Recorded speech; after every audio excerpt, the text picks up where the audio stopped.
welcome to Science of Links, the evidence-based pole podcast with me, your host, Dr. Rosie Boa. And this is a episode that has been a while in the scheduling, I guess. Mostly it's been scheduling, but also I think this is a topic that I know a lot of y'all who are members and students, we talk a lot about, and I think is also super relevant in the wider pole community, and that is neurodivergence and pole.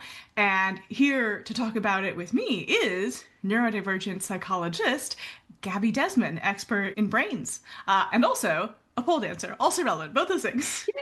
Whee! Gabby, would you like to tell us a little bit about yourself, what it means to do what you do, and a little bit about your pole story as well. Yeah, as you introduced me really well, I'm Gabby. I'm a psychologist. I feel like I've been doing pole for 5.5 years, and I feel like it's something it got me through my degree, but also it has had a really big impact on, I don't know, my life and how I show up. And interestingly, I've started to attract a lot of clients who are also polers. So that's been really cool because I'm like, I get it. Yeah, I when I was in grad school, I think that the old joke is like, oh, you're pole dancing to pay your way through school, and I was doing school to pay for my pole dancing classes. Yes, I think a lot of grad students are drawn to pole, perhaps because we are used to being in pain, and we're like, yeah, that seems normal. Yeah, It's hundred just fun. percent. Yeah, 100, and also it's just like fun. It's so fun. I don't know about you, but it was like the first sport I got into that I was like, I tried it and I was like, I want to get better. And having those small achievable goals were, yeah, so great. Yeah, definitely. And the sort of like the puzzly aspect and the fact that there is something for somebody regardless of sort of their level of physical capacity. Like if you're an ex-Olympic gymnast, there's stuff for you to do. If you're like me and you had not worked out basically ever and walked into a pole Yeah, studio, there's stuff for you to do. So it's yeah, a big range.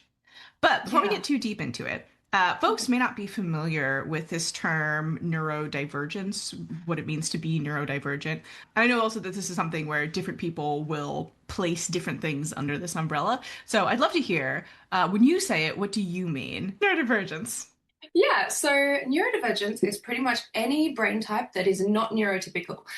So that it's a huge umbrella term.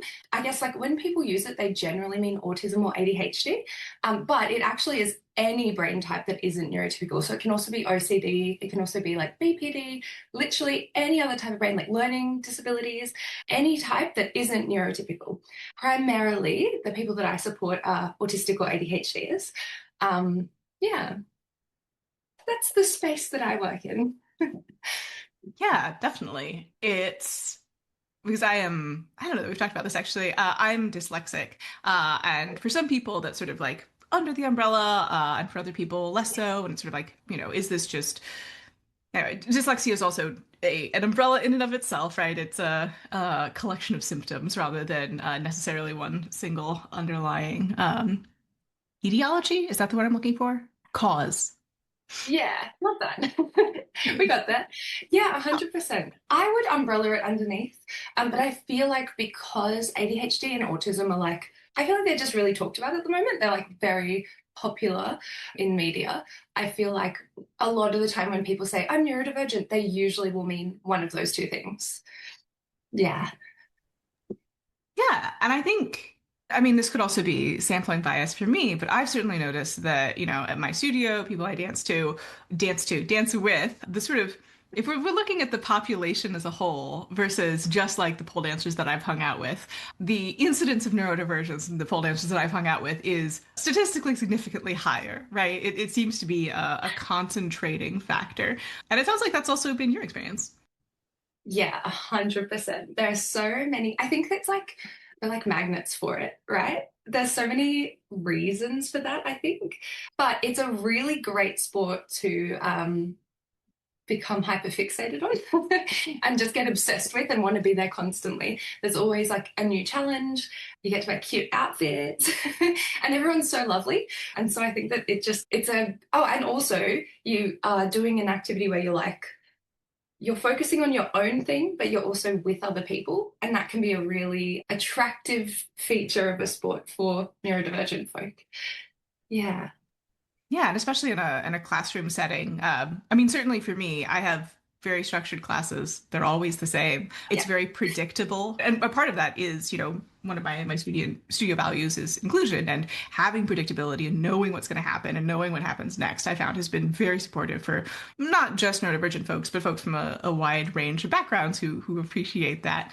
And I do think it makes it easier if you know what to expect, if you know what's going to happen. And also, like you mentioned, sort of the parallel play aspect of it, right? You're doing things with other people, but I mean, I teach online and I don't.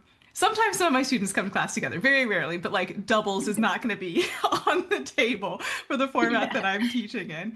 So yeah, it is like you're eyes on your own work, but you're in community. It's not lonely. You have other people who you can like bounce stuff off of, and and share discussion about your shared interests with as well, which is really nice. It's fun. Yeah, 100%. I think, yeah, as the parallel play or like proximal connection element of it is such a big thing. I think that's a reason why I love it so much as well. Like, yes, we have that structure. Every time you go in, it's the same thing. Generally, it's the same people, and you just get to know everyone through that. But also being like, I have my thing to focus on. So if I can't think of anything to say, I can focus on the trick. And there's always something to say. Oh, how hard is this trick? Wow, I really struggled with this one, but now it's so much easier. Like there's always a conversation topic. It's awesome. Yeah, another thing that I'd be interested to hear sort of your professional opinion on this as a psychologist. Because okay, big sort of sidebar here. There are a lot of people in my life, my personal life, who are neurodivergent, and one of the things that I know is talked about more, especially with autistic children, is desire for big physical stimulus. Like I always think about like the child mangler, like the laundry thing where like there's two foam rollers and like the kid just sort of like pushes through it and gets like really deep bodily pressure, like a big input, sensory Yes. input. And pull can be a really big sensory input that you can get for yourself in your own house, right? Like again, a lot of the people in my life really love roller coasters for much the same reason. Getting that big sensory input, much harder to have a roller coaster in your house. Yeah, so I'd really like to get your perspective on that, and to what degree is this something that's been studied? Is this something that's common in adults, or are there sort of other things that would fall in this basket of big sensory vestibular inputs that people might want to play with? Yeah, 100%. That's so interesting. I feel like that is a really big element as well. When I think about this, I think about sensory processing. So obviously, both if we're thinking under the umbrella of autism and ADHD, generally when we think about sensory processing, we're thinking more autistic leaning. But ADHDers also have sensory needs. They just kind of are for different reasons and look a little bit different. So for autistic people, a lot of their sensory seeking will be regulatory. So we're doing it to like ease our nervous system or express joy. However, with ADHD, is often it's I have so much energy and I don't know what to do with it, and they need to like get that out and express it. So that's where sensory comes in for them. Or you have both and you do it for all the reasons, and it's really hard to tease those things apart. But when I think about this, yes, I think spinning is a really big like vestibulary regulator. And so being able to go and spin pole or even just spin yourself around, massive. Going upside down as well. And then in terms of like similar like regulation type things, brain, um, a lot of the time I find a lot of people find hammock really regulating as well, like the sensory regulation and the vestibular of that. Even just laying in it and cuddling up, but like doing tricks as well and the feeling of being supported by the material. I just think aerials is awesome. So good. Paul and aerials. It's you said hammock, and then I'm not sure if whose video's face is going to show up in the video podcast, but like I made a face because we were literally just talking about that in the coffee chat I was having with my members like this weekend about Yeah. hammock and like why it feels so good and like how to get more of it and how similar it was to pole in terms of like making brains feel things. So yeah. Yeah. Hammock is so nice. You just feel so supported. Yeah. I feel like with pole, for me personally, any spinning, obviously afterwards I'm like, whoa, the world's moving away from me. But in the moment, the spinning is great. And then being upside down has a really regulating effect on me, even if it's like just hanging upside down from like a Lira hoop or just hanging in a layback. Doing that while spinning game changer. I really notice when I haven't had that in a while. Yeah. Yeah, and I know that's something I've talked about quite a bit with my students as well, especially if inverting and spinning used to be very easy for you, and then, bodies change, training schedules change, and it becomes harder, and like losing that sensation can be really challenging. Which is part of the reason why I think it's very helpful to have a lot of ways to get upside down. Like I love a basic chopper, I love a basic invert, big fan, but the bigger our toolbox is, the more ways we can have to get into those positions that we really like, that just like feel good. Even if, like, for whatever reason, right now, the strength's not there, the flexibility is not there. Yeah, absolutely. Even like, I don't know what you would call it, an angel or a jasmine, and just being able to go into like a outside leg hang from that, or a genie. Yeah, I think that's sometimes the only thing that can be really rough about pole is I think people start and they're all about getting their invert, and that is great and awesome, but there's so many other ways. There doesn't have to be just one pathway, which is also something that's great about pole.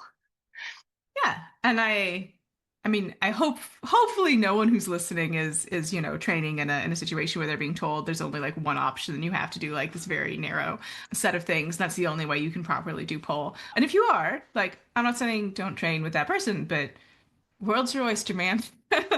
Train with multiple people. I highly recommend it to everybody. I recommend it to my students, right? Like, I'm not the only person who knows how to teach pole. And in fact, there are things that I'm not going to teach you as well as somebody else will. I do it myself, right? I work with multiple teachers. So getting some variety can be really helpful. Yeah, 100%. This is something that you might relate to as a dyslexic person, but I'm Mm. curious, like, what, sorry to turn the tables on you and be like, I'm curious, how do you find that that impacts your like learning style with pole? Yeah. I mean, I think okay, so there's two big things here, I would say. So one is I train very evenly.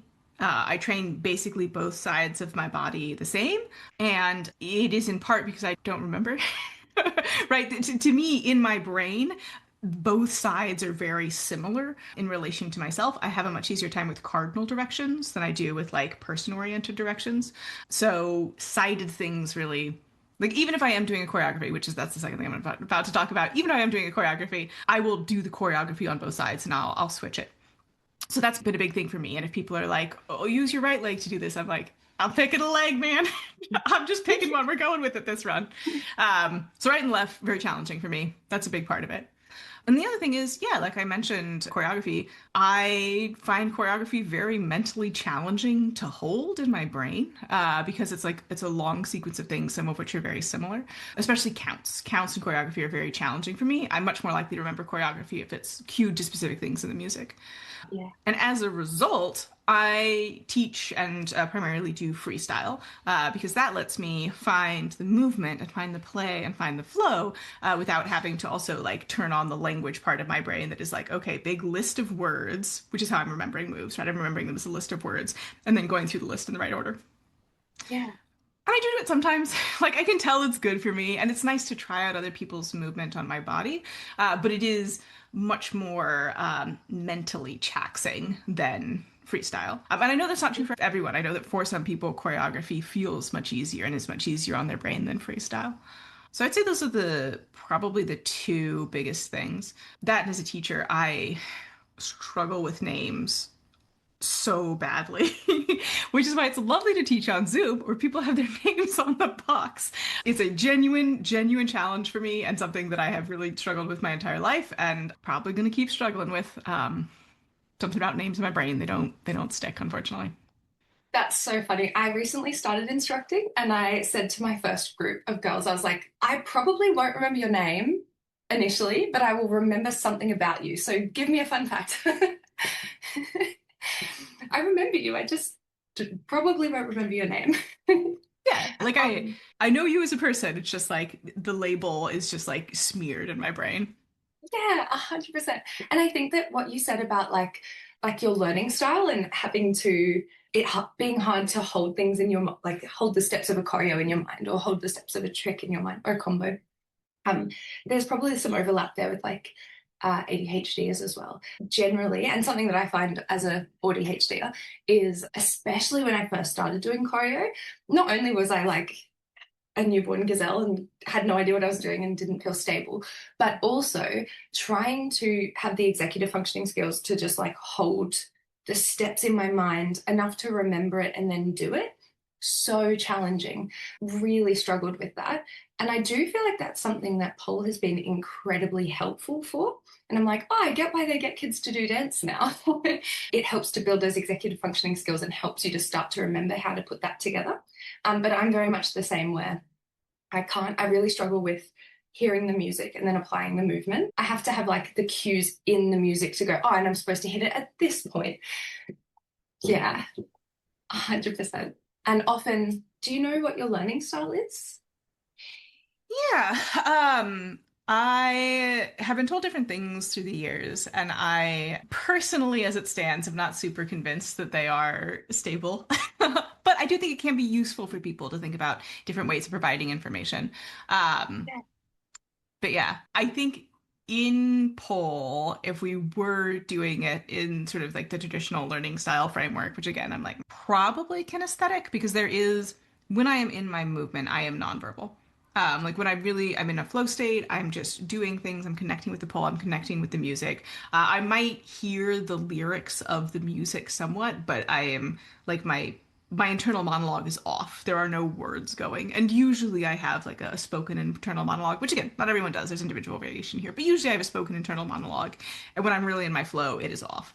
And that's also when I usually am able to discover new types of movement and new transitions and new ways of interacting with the pole, which is not necessarily like receptive learning from someone else, but I would consider a type of learning and exploration. So, yeah, what Yeah, about you? oh, I really like that. Well said. um, yeah, I was so curious because I think you're right. I don't think anyone's just one type of like has just one type of learning style. And I do think it also is like varies and is flexible based on what we're doing. I'm someone who like has to watch you do it a million times, and I'll usually like stand there and look around the room and be like, okay, how's she doing it? Okay, how's she doing it? How are they doing it? And then I'll be able to apply it to my body. Whereas if I would like close my eyes and have someone just talk me through a movement, nah, that's not going to work for me. I love that. So it sounds like a lot of your training is solo. Yeah, these days. So I folks who have know me in person would know this. I have a family member who's immunosuppressed, so I'm not really training indoors with other people these days. So, yep, mostly online, but live online with other people is really what I found my sweet spot is. So I take online classes and I teach online classes, and yeah, so alone together, put it that way. I love that. That's a good balance. I feel like working up the initiation to train on your own would be really hard. So having that like obviously it's joyful, but sometimes it's like, oh, I just can't be bothered. And having like the energy of other people can be really, really helpful. Yeah, very impressive. And having it a space on my calendar, right? I think that's, and then protecting the time for it, I think is the really big thing that having live gives me. And, not all my students come live. Some of them do it just through the recordings. But for those who do, having set time, set space, we're going to do it. If you want to come live, you got to make it live is really, really helpful for creating that structure and momentum. Yeah, I love that. How cool is the internet? I love that we can do everything online now. Yes. Yeah. Something I was thinking about as you were talking about that, and like when I said, oh, and working up the initiation, is I think like neurotypicals would experience this too to some extent, but autistic and ADHDers often experience like boom bust cycle. And I don't know if it's something that you've talked about or experienced in when working with your students, but often it'll be like, I'm absolutely obsessed with pole. It's all I can think about. It's all I want to do. I'm there like 7 days a week. It's like it's 90% of my life, it's 90% of my brain space, and that will happen for a number of weeks. And then sometimes we will burn ourselves out because we've gone so hard. Um, and then following that, we had this big crash where it's like, I don't even want to look at a poll or whatever we're doing. It could be work, it could be a creative project. That time goes past, we start to recharge, and then we start to get back into pole or whatever we're doing, and we're so worried that we're going to go back into the bust that we go head first back into the boom again. Yeah, and I mean, I think that is less challenging with something like I'm just going to say board games, right? Like Oh, something where there's not a physical component, but the real challenge with that is something where there is a physical component is potentially overtraining, particularly if you're going from not much to a lot. And then when you take a break, and it takes, so I think people tend to worry about deconditioning after skipping like a week, a couple classes. It takes a couple months to decondition. It's and also when you come back to recondition, it's always going to be faster the second time, right? The benefit, like there's a baseline benefit of permanent improvement of any physical activity that you do. So I know that can be something that people really worry about, but I do think that that can be a real struggle with folks who are in that sort of cycle because your body's like, we can't do anymore. And then you take a break, losing your skin conditioning too. That sucks. That sucks so bad to come back and be like, ah, no, my skin hurts yeah. again. God damn it. Yeah, which I think, again, because it's so physical, because when you take a longer break, I think a couple months, when you come back, it is harder. That is an additional layer of challenge there. Yeah, it's definitely something I've seen. Yeah, 100%. It's definitely part of my experience. I'm like, as you were talking that through with the deconditioning, I remember I got my handspring for the first time and I'd been working on it for so long. Finally got it, went away for a week and a half, came back, could not get it, have not been able to consistently get it since. I can still do it every once in a while, but it's not in the brain anymore. We're going to get her back. It's fine. Yeah, the consistency is the challenge, right? Especially if it's like your what's giving you dopamine is not really under your control and it's like swinging a lot. And, if you want your movement vocabulary to be consistent, your training should also be consistent. But also, it's okay if you're not, because like we said, there's so much in pull. If you're not handspringing, like I can't handspring.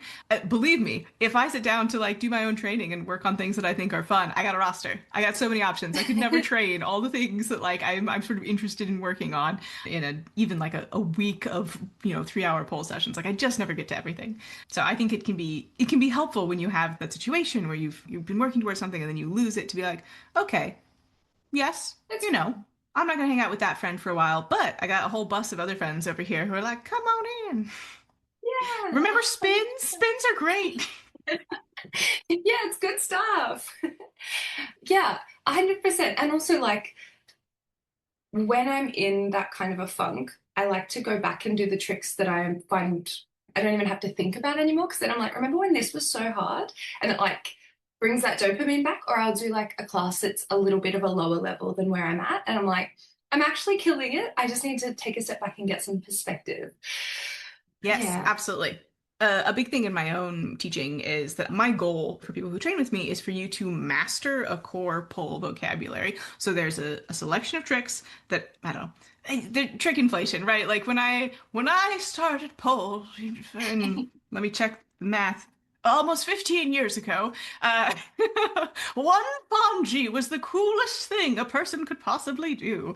There are things that I would consider core movements that many other pole movements are based on. And yeah, like you mentioned, something that you've really mastered that's really in your body that will be there for you. If you take a little bit of a break, that you understand the mechanical advantage. So even if you lose some strength, you still have a body positioning that lets it happen. And that also is what's going to show up most easily in your freestyle. Are going to be the things that you know in your brain because you have done it in your body so many times that you can't miss. Right? It's a Yeah. sure thing. You can absolutely believe in it, and that gives you the confidence to weave it into your freestyle. So, yeah, I think that having a selection of things that you are working towards mastering, or even if you've mastered, you're still working on, and then icing on top, right? Frills, extra. I like to call them the spicy options, right? The things that are like going to be a little bit of a reach for everyone, and having something to work towards, but then still having that core to work from. Yeah, absolutely. Oh my gosh, as you're talking, my brain is just like offshooting to all these different little things. And I'm like, I don't know where this is going to fit in, but I really want to talk about.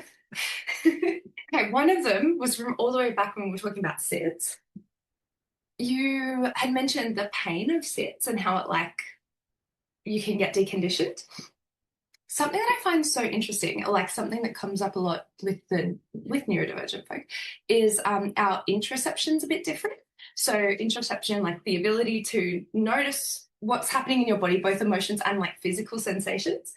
Something with me is with pole, never felt pain, like skin pain. So I could tell that it was uncomfortable, but I was never like, oh my God, it hurts so bad, I need to stop. It's never been something that I've noticed, even when my legs were black and blue when I first started learning, it wasn't something that my body registered as like, this hurts. If anything, it was pleasant. So that's something that I've had to remember when starting to teach people things like Superman's. I'm like, this hurts people. We need to take it slow. And that's something that can go either way with neurodivergent folk. And it's part of the diagnostic criteria as well. Not that everyone has this, but that you may have this as a neurodivergent person, being hyper, so like extra, or hypo, reduced reaction to sensory stimulus. So pain in particular. So it kind of goes one of two ways. Either you're in there and you're like, I don't feel anything, this is fine, which is awesome, go you. Or it's completely the opposite and everything's really painful and it really hurts and you have to sort of like adapt a little bit or take it really slow. Yeah, I actually had that in my notes as something that I wanted to bring up was the interoception because and the pain, absolutely part of it, but also like something that comes a lot for folks is stretching. Like, where should you feel stretching? Particularly because there's such a strong relationship between, ADHD, autism, and hypermobility, right? Which I don't actually think we know why, or at least the research that I've seen has not been conclusive. Like, I don't think we know what that pathway is, but there is a connection there.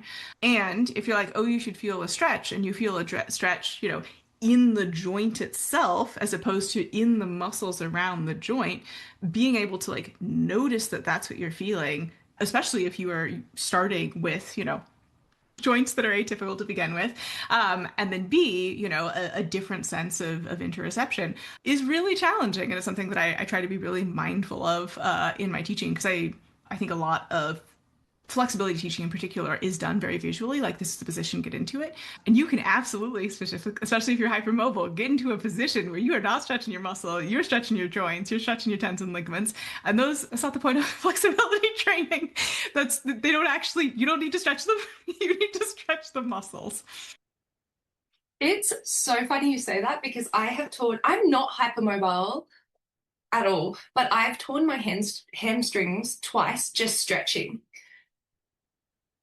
Yeah, because I can't tell the difference. It's very difficult for me, and it's gotten there since I tore it. I've done a little work on it, but it doesn't feel different to me to stretch like my joints versus my ligaments versus like my muscles.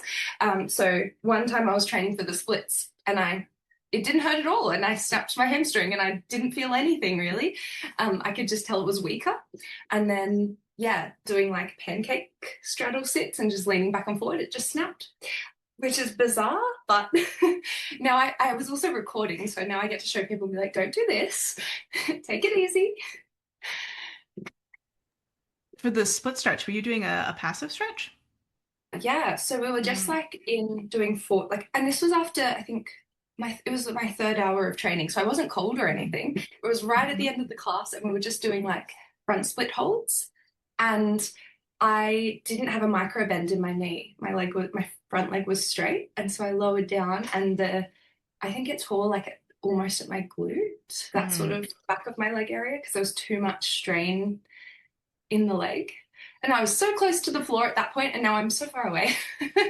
That is rough. I'm really sorry to hear that. As I don't know, I guess just like as an instructor, my recommendation for you, all my hypermobile folks, you know exactly what I'm about to say because that's what I fucking tell you all the time. I'd recommend an active split stretch. So again, my students will know this. We don't actually stretch splits crotch to ground ever. We always do them on our back with an elevated butt. Yeah. So now whenever I do middles training now, I'm like up against a wall with a band. So much better, and it feels better. Yeah. Yeah. But yeah, like in terms of the interoception, didn't feel that anything was wrong. Didn't feel that I'd done anything wrong. I just heard it. And yeah, it's like very similar. Obviously, it's different because that's an actual injury that I should have felt.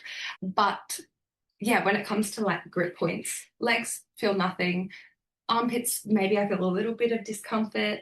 But yeah, I find it similar with other neurodivergent people where they experience the pain of pull a little bit differently. Yeah, it is. It is interesting. And it's also something that, obviously as an instructor, important to keep in mind that different people's bodies' experiences are going to be different. Yeah, and I'm wondering when you're training, do you find like a haptic feedback helpful at all? So if you're like, okay, I'm going to be going, let's say you were going to be going into a teddy, right? And you're like, okay, I want the pole to be on. I like to do teddy with my hip in front of the pole, and you're like, okay, I want the pole to be on my hip, and then you touch that place, and then you try to put the place that you touched on the pole. Does that sort of technique help you at all? Or is it more helpful just to do it visually? Third question, do you train with a mirror? Hmm. So I feel like visually is best for me, but then again, I think I'd probably do that without realizing I'm doing it. So like going, okay, this part needs to be touching the pole, this part's touching the pole. But generally I'll watch somebody else do it, pay close attention to their grip points or their like where their body's aligned, and then I try and copy it. And yes, always train with the mirror. Yes. Yeah, no, there's nothing wrong with that. I was just curious because it sounds like the proprioceptive feedback is also just like a little bit less for you than it would be for other folks. Yeah. Yeah, I Yeah. think I'm very much alike. I watch and I copy. Yeah, it's interesting. It's good to know about yourself, right? Yeah, 100%. 100%. But watch, now I'm going to go into the studio and be like, oh, actually, I 100% do that. I just didn't realize that I did it. Yeah, yeah, I'd be interested to hear what your results are because something that I'm thinking a lot about when I'm teaching is how this is kind of a sidebar. I'm going to go on the sidebar. So something that can be Love sidebars. particularly helpful from the motor learning literature, and I think it's especially helpful for neurodivergent people. Wrapping it back around, is instead of being like, okay, lift your arm, right, where your focus of attention is placing your body part in a specific position, which people with very advanced proprioceptive skills can do, right? Like highly trained dancers can do, which is why it gets used a lot because it's just easier for the teacher. Instead of thinking about that, thinking instead about external things, right? So instead of lift your arm, reach for something specific. Right, so Yeah. reach for the corner of the room, or something that I'll say a lot is, instead of if we're doing isometric exercises on our back, for the back muscles, instead of saying, push your arms down, I'll say, push your elbows through the floor to get that activation where the thing that you're trying to focus on is something that's physical and outside of your body, which can be really, really helpful for building that sort of like proprioceptive feedback. And also I'm thinking about like haptic feedback. Obviously I can give like verbal feedback and like look at people. If you're watching yourself back, if you're watching yourself in a mirror, if you're watching yourself on a phone, visual feedback can be very helpful, especially if you can do this in a way that you're nice to yourself. If you can record yourself and then review the footage and then think about it, that can be a really helpful training tool. So I'm always thinking about like different types of feedback, what's going to be helpful for other people, because of course I can't, again, I'm teaching online, I can't come over and move your leg. Yeah. Just Yeah. not going to happen, right? So that's off the table. What are some other ways that we can be supporting learners in a pole environment that are going to be helpful for different people? Because different people are going to need different stuff. Yeah. So just something I'm thinking about all the time is different types of feedback and how they can help with the motor learning process. Yeah, 100%. Definitely those cues are so helpful. As you're talking, and I know this takes us back a few steps, but brain, I was thinking about when you were talking about choreo and how I was like, with tricks, I'm a very visual learner, right? But with choreo, I find it extremely difficult to look at someone and apply the way that their body is positioned to my own body. For some reason, with tricks, that's great and easy. With dance, so challenging. So I'll look at someone and be like, it looks really hot on them, but I don't know. I'm also a very tall person, and a lot of my instructors are not, which is so fun. But a lot of the time, I'll be like, how do I get it to look like that on me? And I think that particularly with dance, that's when I need like very specific information and cues like that. I cannot think of a single dance one. All I can think is pole. Pull the pole out of the ceiling. But like I need like those little cues help, or like telling me specifically where I need to put micro bends or just to make it look prettier. Yeah, those kinds of cues are really helpful in that sort of environment. I also wonder, I'm just curious about this. What is the most number of cues you can successfully hear and integrate in a single pass? Oh God, that's such a good question. In a single pass, maybe like max three. If somebody talks to me for too long about how to execute a trick, I'm like, none of this is going in. And often I'll find like when I'm first, and I think this is a pretty normal thing, when I'm first learning a trick, I need to try it a few times and almost start to get it before I can take in all that additional information around like, how do we nail this? How do we make this look better? How do we strengthen it? I need to be able to feel it in my body. And then I can apply like all that additional cueing, like yumminess. Yeah, I think that is a really great point, right? Verbal feedback from an instructor is one type of feedback, but also like, what does this feel like in my body is another very important type of feedback. And not sort of like overloading brains is really important. Yeah, I think unless I'm like watching someone do something and giving them cues in the specific moment that they need them, I think, yeah, two or three is absolute max. And even three would be for something that you have been working on for a while, you're already very familiar with. I know it's not a strength issue. I know it's not a flexibility issue. I know it's not a coordination issue. I know you have the ability to put your body in the position. You just need to know like when and like in what quality to do it. But even that's a Yeah. big ask. 100%. And like, again, as like a baby instructor, I'm trying to remember that as well. I was trying to teach, I don't know if you would like fireman spins, like the really, yeah. Do you call it the same thing? Yeah, I'd call that a fireman spin. I think I've heard it called firefly as well. There's a US terminology and Australian terminology tends to be quite close in my experience. British Okay, yeah. terminology, pretty different. And then Canadian terminology is kind of its own thing. Yeah, it's so interesting. Even just between studios, I'm sure it's the same there, but like I'll go to a different studio and they're like, do a martini. And then I do what I see as a martini and they're like, no, that's not right. I'm like, oh, okay. But I was trying to teach a fireman spin last night and just trying to, with brand new like intro girls, like they'd had a few classes before this, and just trying to explain like hooking with the back of one leg and you like sweep it around and you hook with the back of your foot and then the other foot comes behind. And I was like, I'm giving you too many words. We just need to try it and then you'll get what I mean. And then once they tried it, they were like, oh yeah, it does make sense now. I'm like, yeah, sorry. Should have talked less. I mean, anyone who's taught pole, I think, has gone through that stage, though, right? Like where we're like, if only I give every single perfect cue in the right order, everyone will magically get this perfectly, and I'll be the best teacher ever, and everyone's going to feel amazing. Um, and getting to the point where you're like, no, you gotta let people fail in interesting ways Yeah. because that's Yeah. good for their brain, right? Like that's what their brain needs to get to there.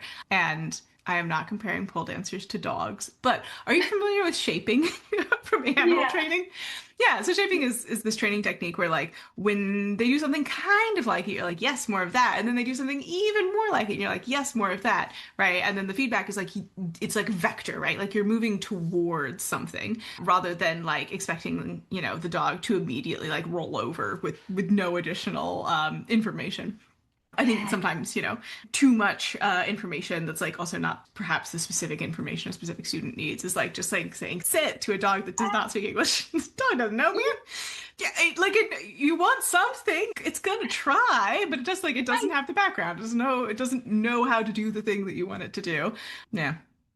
Yeah, 100%. I love that you said that. Something that I always say with Paul is like, this sounds so egotistical, but it's actually not. It's just avoidance. Paul's the first thing I've ever done that I wasn't just like immediately good at. Generally because I would quit the things that I wasn't immediately good at, right? Like, not because I'm just amazing at everything. But I think learning to not be good at something was actually a really good thing for me. It's the first time I've ever learned like, I can fail at something and keep trying, and then I will actually get it. And that sounds bizarre, but I've genuinely never had that experience before. And it's been such a good thing for my brain and has really helped with that internal narrative of like, I Self-efficacy, can't do it perhaps. yet. Pardon? Self-efficacy, perhaps. Yeah, 100%. And just being able to have that narrative of like, I can't do it yet. Big on the yet. Yeah, it's been so good. Yeah, and I think there can also be a place as well for like maybe I'm never going to be able to do that exact thing, right? Is do I genuinely want the thing I've been told I should want, right? Or am I doing it because I'm getting like external social pressure, but I don't actually care that much about the thing itself? And if that's the case, what can you do that is going to make you happy, right? Like if you're going to pole because what feels really great is spinning around and people are like, all right, 10,000 climbs. And you're like, that's not what I'm going to do. Actually, I don't care. I only need one way to climb. I'm good. I'm done. And I want more spinny, spinny time. Learning that about yourself and being like, I'm here to spinny, spinny, and I'm going to learn some different spinny, spinnies. And that's what makes my brain happy. It's also like a really helpful thing to be like, yeah, I could do that hard thing. I know that I could do that hard thing, right? Like if I was training every day, I could get an Iron X. Sure. I don't care that much. It's not that important to me. I have other things I'd rather be doing. I'm just here to have a good time. Exactly. And I think that's something that can be really hard about for a lot of people, especially for people with like different body shapes and sizes and different abilities. Like if we have disabilities or hypermobile bodies that are just not having it, sometimes having that like graded system can be really tough because they're like, well, you can't learn anything new until you've learned, I don't know, how to do a yogini. And it's like, I say yogini because that was something that I was stuck on for ages and hated and was like, why do I need to learn this? I don't even like it. Or handstands. I don't handstand, but it can be really limiting. And so it's really nice to have spaces now and classes where it's like, just come in and do what you want to do rather than what you're being told you have to do in order to progress. Just have fun. It's a hobby. Yes, that's part of why I love freestyle so much is like, if I'm coming in and I'm like, I want to do a bunch of tricks today, I can do them in my freestyle. I don't usually, but if I wanted to, I could.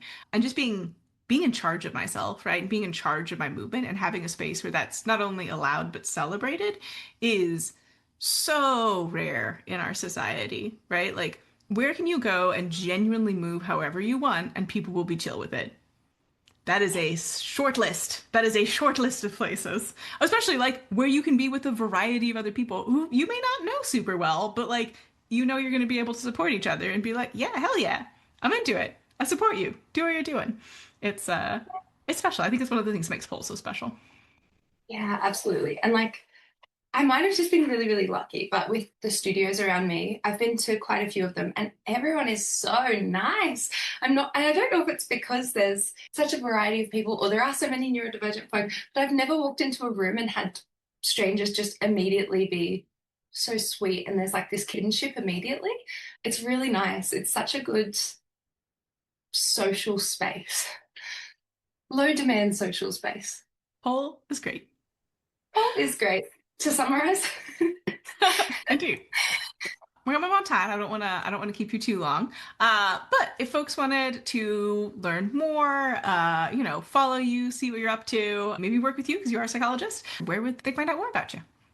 yes. They could find me on my website, which is Unfurl Psychology. Unfurl like a leaf. So many people are like, what are you saying? Unfurl Psychology. Or Instagram, it's like same username, unfurl.psychology. And that will be in the description for folks who wanna check it out. Thank you so much for joining me today, Gabby. Thank you so much for having me. Yeah, I feel like we had a beautiful conversation that just went like do do do do do do do do. It was great. It was great. And I'm sure, folks who are listening, if you have any comments, if any of this resonated with you, if you're like, oh, yeah, or if you have something else you want to share, pop a comment wherever you listen to the podcast. I'll get a notification. I can go check it out and chit chat. And thanks so much for listening. And I look forward to chatting with you again very, very soon.